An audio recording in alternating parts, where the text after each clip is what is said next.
Let's return to This Week in America. Here's your host, Rick Bratton. Welcome back, everybody. Coast to Coast, This Week in America. The Ratten Expedition by David Hornung unfurls a steampunk adventure that begins in the East and travels to the Wild West. Technology has advanced rapidly in an alternate reality world where the American Civil War lasted 10 years. A decade after the guns of the South were silenced, the embers of war still burned white hot. English Canada and French Mexico still snarl at the UN, at the United Nations, at the Union. I'm going to start over again. There we go. I see you and it's United Nations. Here we go.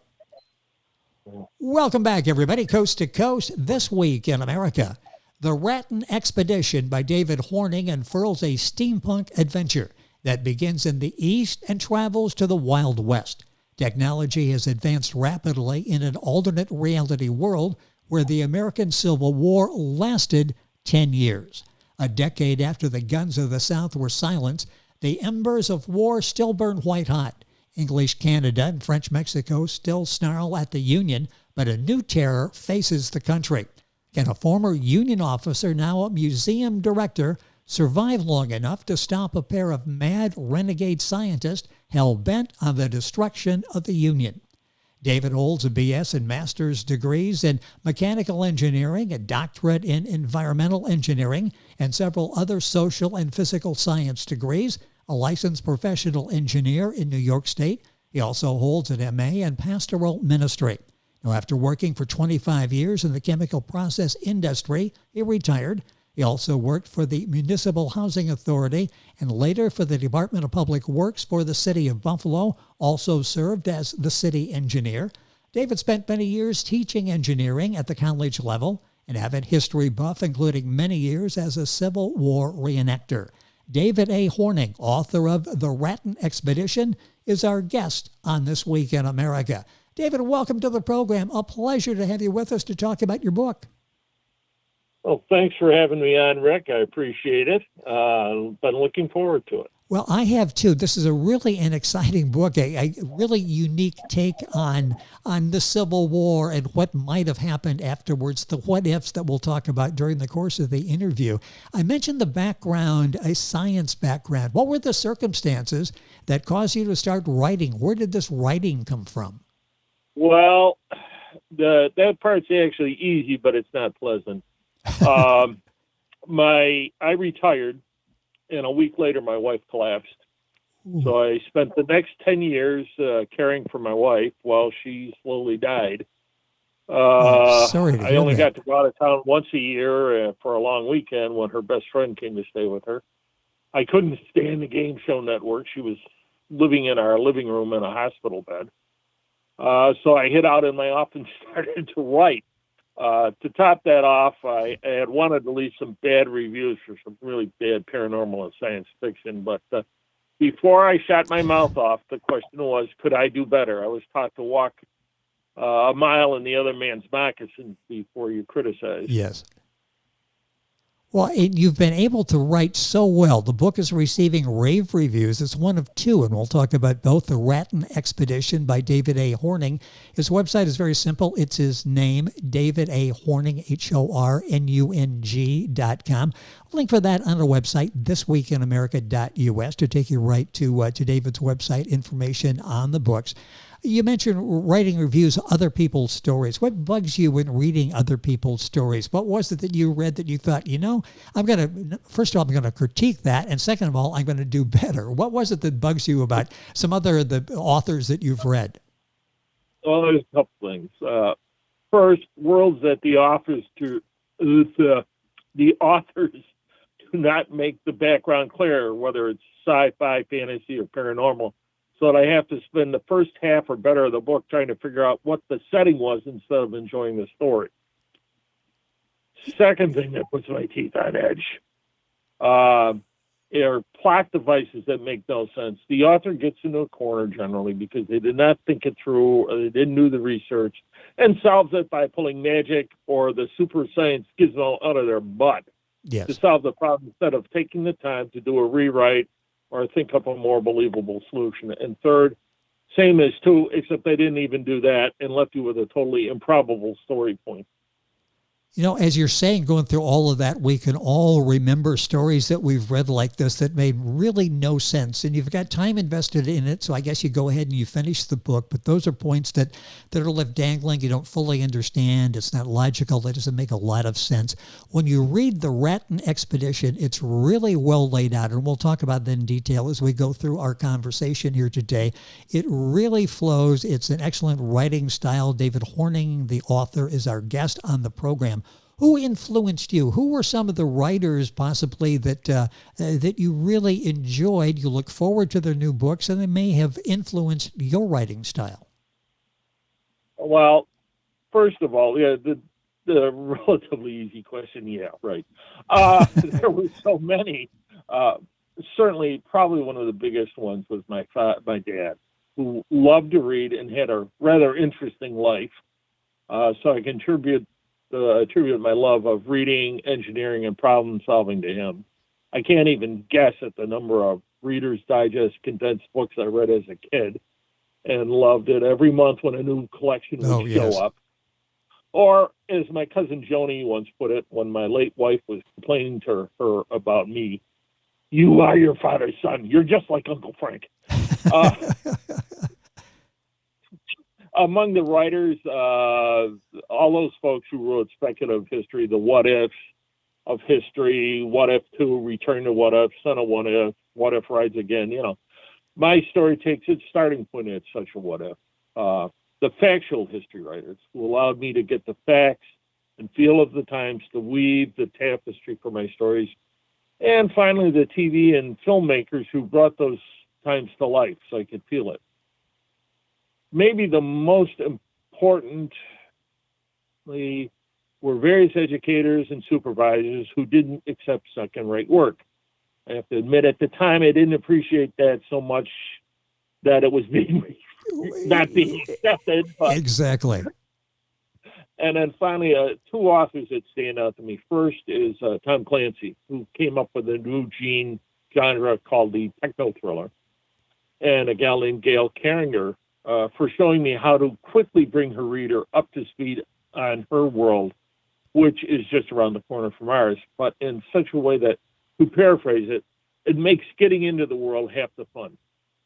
Well, you take characteristics from those and incorporate in your work. The book we're talking about specifically, The Ratten Expedition, that's Ratten by David Hornung, Hornung. His website is davidahornung.com. Link on directly by going to our website, thisweekinamerica.us.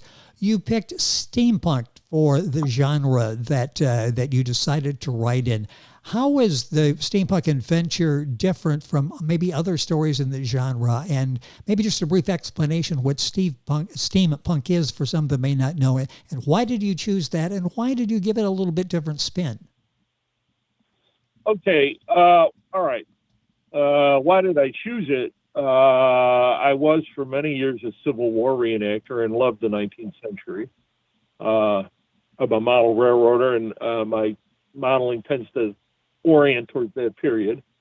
I volunteered as a docent in a local history museum in the train room.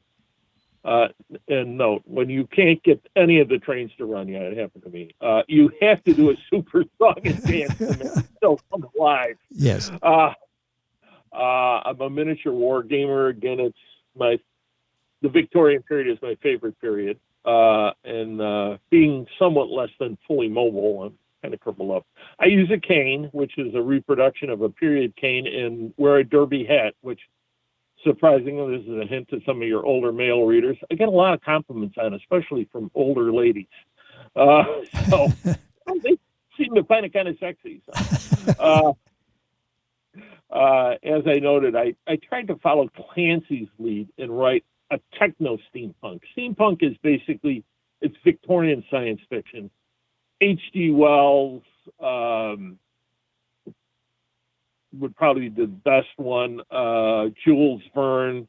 Oh yes. And that it's a science fiction story, but it's set in a Victorian period. And steam is king. I used to tell my students when I was lecturing, because I taught thermodynamics as one of the courses I taught, and I said, and I told them, I said, being a former seminarian, I said, you have God, and at his right hand is Jesus, at his left hand is the Holy Spirit, and around his feet are the chief mechanical engineers of the various railroads. Because steam was king. But I tried, like I say, I tried to follow Clancy's lead, and the gizmos I use are understandable and at least sound plausible. But there is a background to the story. They're not the story. First of all, my yarns are first and foremost people stories. And Yes. this particular, it's about a group of humans with their strong points, their flaws, and the pain they go through as they help to heal each other. Where the stopping of the bad guys is just a chance to tell their stories. The other difference is, there's a couple of major ones. First of all, it's set in the United States, which is not unheard of in steampunk, but it's rare.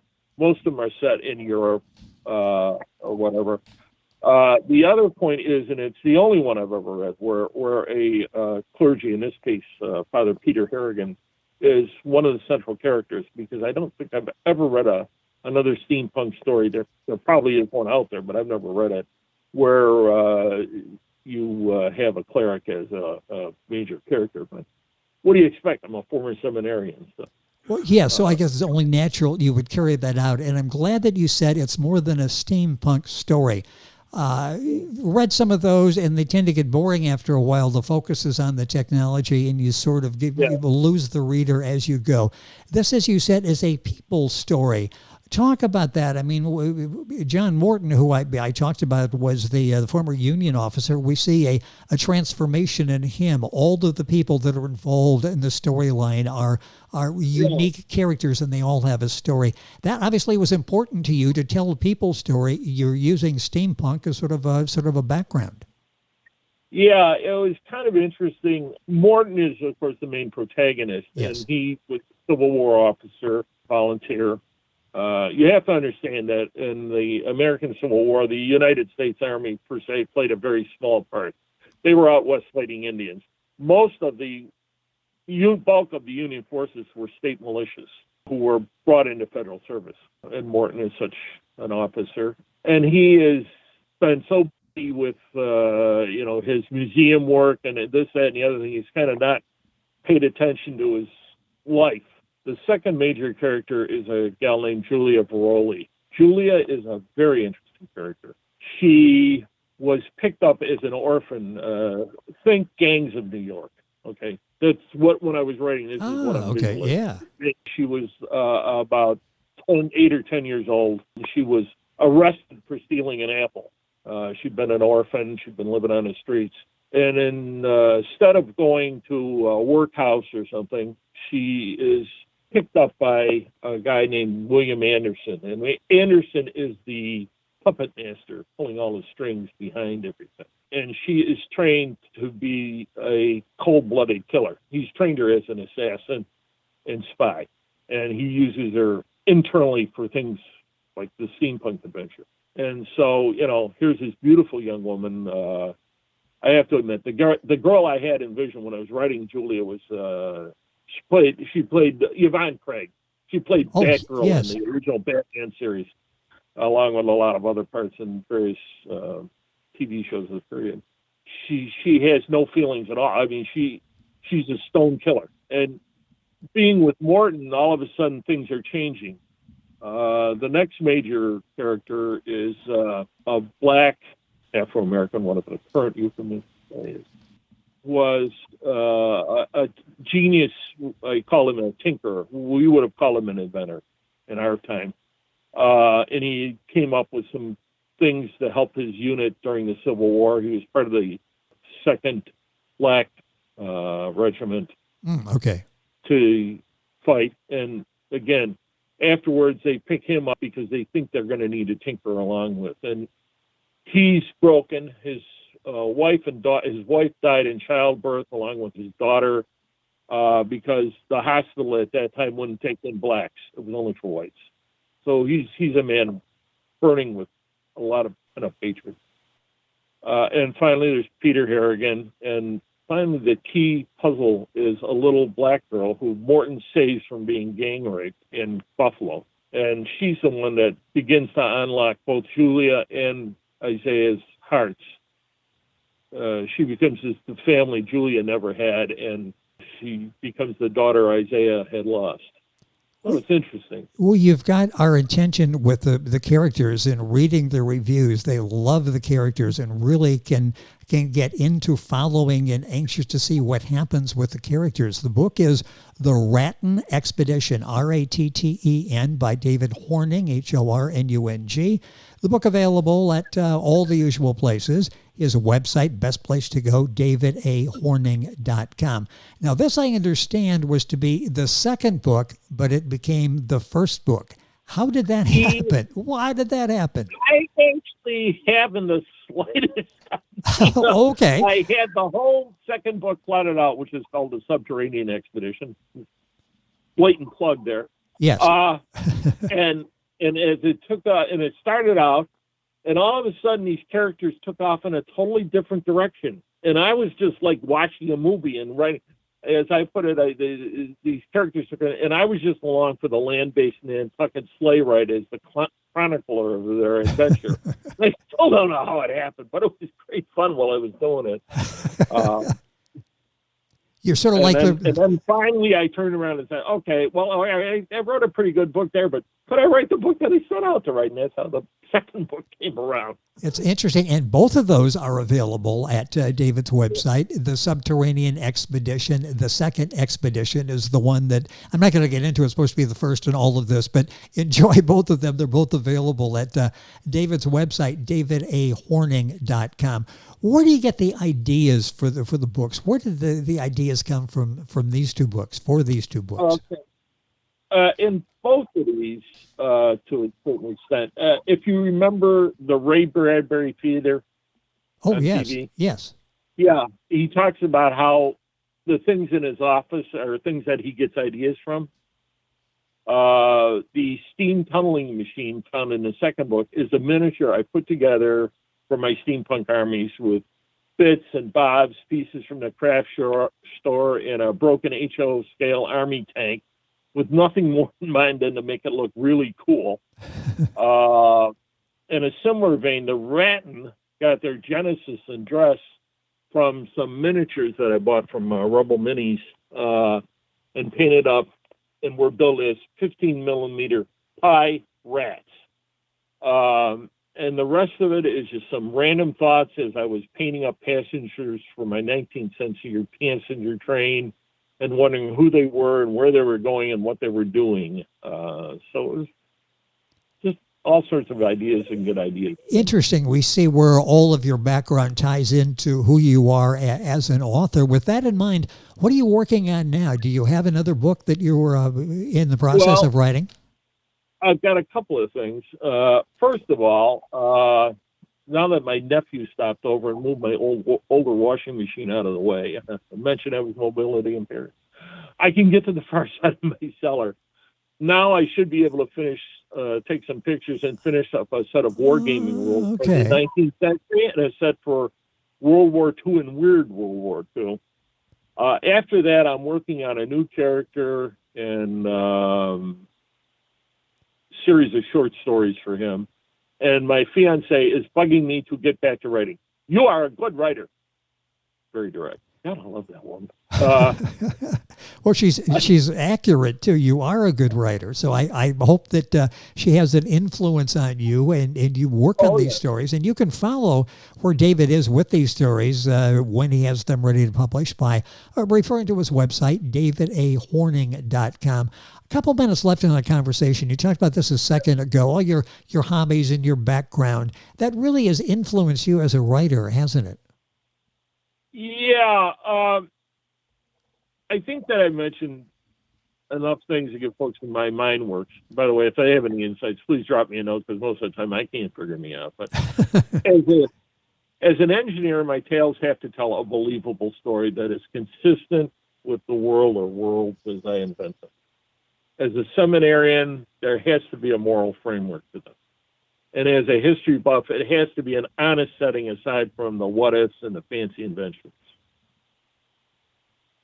So those are pretty much my guidelines. Yes, and I love the what if, and you can see that in the book we're talking about, the Ratten Expedition. Civil War goes on at 10 years. It's sort of a what if. There are people that see something happening and wonder the what ifs. I guess as a scientist by trade, that's what you would be thinking as you enter an engineer, as you enter into all these different possibilities, and it shows in David's work.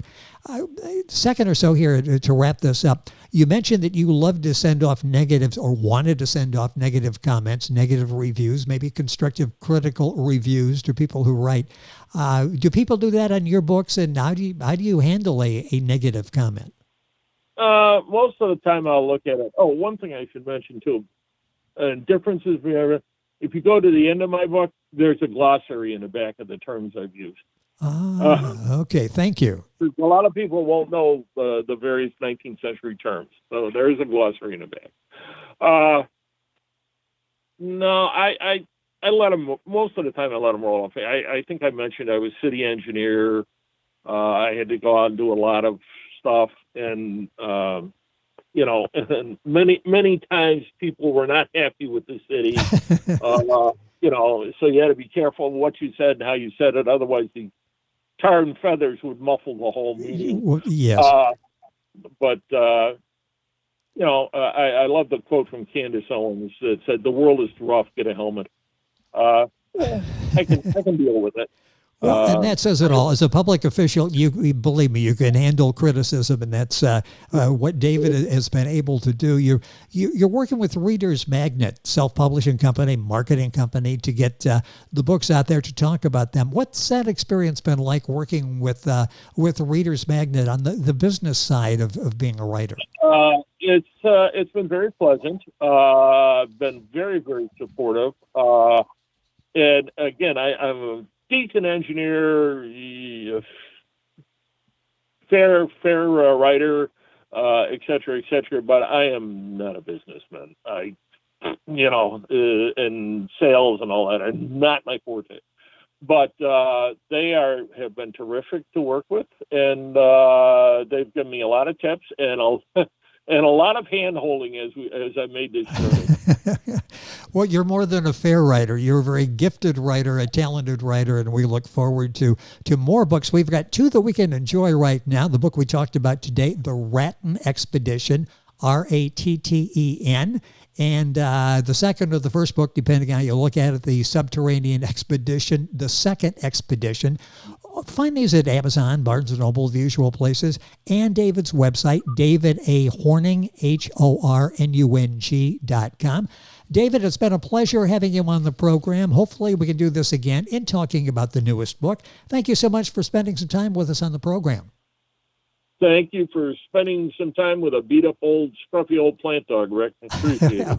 Well, it's been a pleasure talking about the Ratten Expedition with the author, David Hornung. Again, his website is davidahornung.com, HORNUNG. Link on directly by going to our website, thisweekinamerica.us. And we're back on today's program right after these messages. This Week in America is online. You can visit our website, thisweekinamerica.us. Scott Pinkerton, associate producer of This Week in America. Jay Anderson, segment producer. Ben Watson, webmaster. Otto Bechet, director of engineering and TV production. This Week in America produced and is a trademark of Blue Funk Broadcasting, LLC. For information on all of our guests and to listen to this week's show, our website again at thisweekinamerica.us. And I'm Sean Bratton, executive producer of This Week in America.